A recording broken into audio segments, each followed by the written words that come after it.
Hi guys and welcome. Today we're going to talk about the Rosa Polianta, the Fairy, which is one of my favorite roses. And as usual we're going to divide this up into 4 parts: the purchase, the planting, the placement and the care of the plant. So if you want to skip forward, you can. To start, we have the purchase, and when you buy any type of rose, there are a couple of things you have to look at. The first thing is that it can be either planted in a pot or what we call bare roots, which means actually that there are no soil around it. It just comes with the plant and the bare roots, no soil. If you choose the bare roots plant, you have to consider that you need to plant it early on in the season, because it needs some time before the winter comes. Otherwise it can die during the winter. But if you buy a planted in a pot, you can actually plant it any time in the season. And when you're going to plant your rose, you have to buy something called rose soil. What that actually means is that the soil has a little bit of clay in it, which the rose needs and wants. So what you do is that you dig your hole, and it needs to be quite a lot bigger than the rose you're going to plant. So make the hole quite large, and then you mix the soil you have dug up together with the rose soil, and then you plant your rose.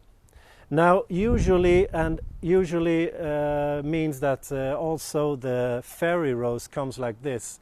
They have something they call a bud union. It actually means that the rose you're buying are actually 2 types of roses. There is the rose on top that is going to flower and you're going to see, and there is the rose that it's going to go down into the soil. And you have the bud union. It's where they have connected the 2 types of roses.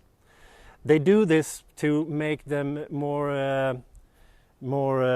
hardy to diseases and more hardy for cold winter and so on. So the bottom part of the rose, actually just the roots, needs to be quite sturdy and tough. So they choose a rose that has all those components. But when you plant the rose, you need to see where the bud union is, and then you need to plant it approximately 10 centimeters under the ground.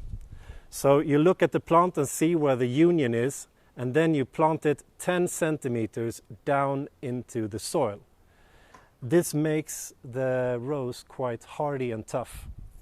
Now, if you are from a warmer country, you don't have to consider this. This is only for countries that have quite a tough and cold winter. And by a tough and cold winter, I mean where you have a lot of, where it goes under 0 degrees Celsius for a long period of time in the winter. Okay, so you have bought your Fairyrose and you have chosen a place where you want to have it. Now you need to choose a place that is quite sunny. The more sun you can have, the more thick and lush and the more roses it's going to give you. You can put it in a semi-shady place, however, you are not going to get as much flowers as you will if you put it in a full sun environment. So it can survive in a shady spot, but you're not going to get not going to get as big and with as much flowers as in a sunny spot. Now to the most important thing, and that is the care of the rose. This is actually one of my favorite roses because it's very, very easy to maintain. And also it has a flowering period that is quite long.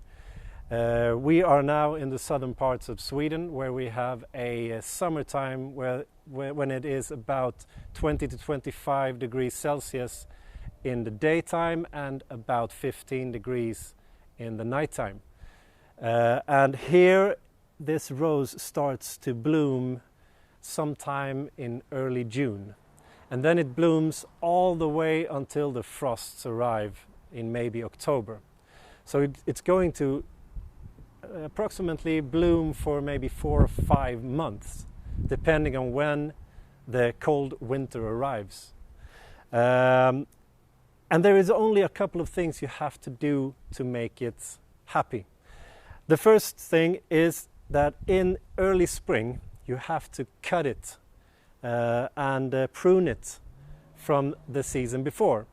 And this is actually the most common question I get. How much am I going to prune on this one? Now it's going to look like this in the springtime next year. However, the flowers are going to be completely dead. So when I prune this, I'm going to take one of the stems like this, and I'm actually going to cut it all the way down to where it sits maybe 15 to 20 centimeters above ground. So you are actually only going to have a small pillow of branches coming out of the soil. This seems quite harsh and tough, but you have to do this because this type of rose grows quite fiercely, as you can see.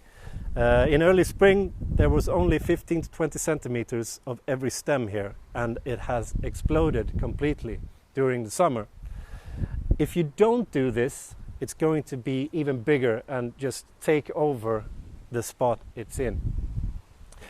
And cutting it is not difficult. You can actually cut it anywhere you want on the plant. However, there is a golden rule of most plants.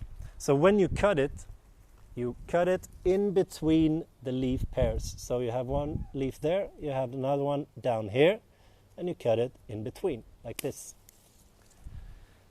But you cut it further down, so it's only have 15 to 20 centimeters above ground. Now, when you have done this, you can actually give it a little bit of a nudge, so to speak. You can give it some nutrients. I usually give my roses some form of pellets or round balls of nutrients you can buy in the store. You just put it down by the center of the plant, and then the rain takes care of the rest. So every time it rains, a little bit of these small balls disintegrate and falls down into the earth and gives the nutrients to the plant. And that's all the nutrients you have to give to this plant during the whole season. And when it flowers like this, and it's going to flower like this almost until October or something here, there is one more thing you have to do, and that is to prune it during the flower season. But then you're not going to be as rough with it.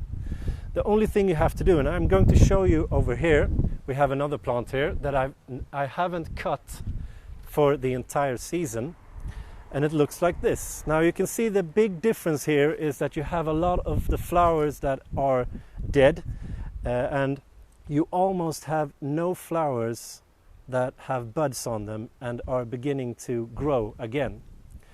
Now, by cutting this plant and just cutting off the flowers like this and like this, what's going to happen to this branch now is that you're going to get it's going to remount, which means it's going to send up some new flowers here in between the stem and the leaves. So in approximately a week you're going to see that it comes out some new flowers.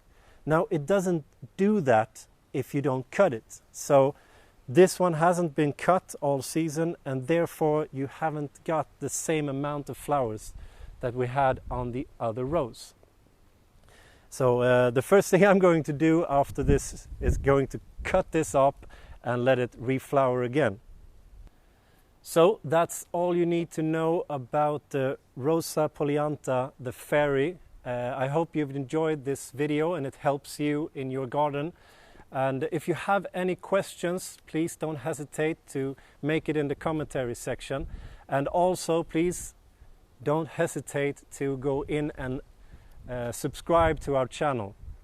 So that's all for this time. Hej då!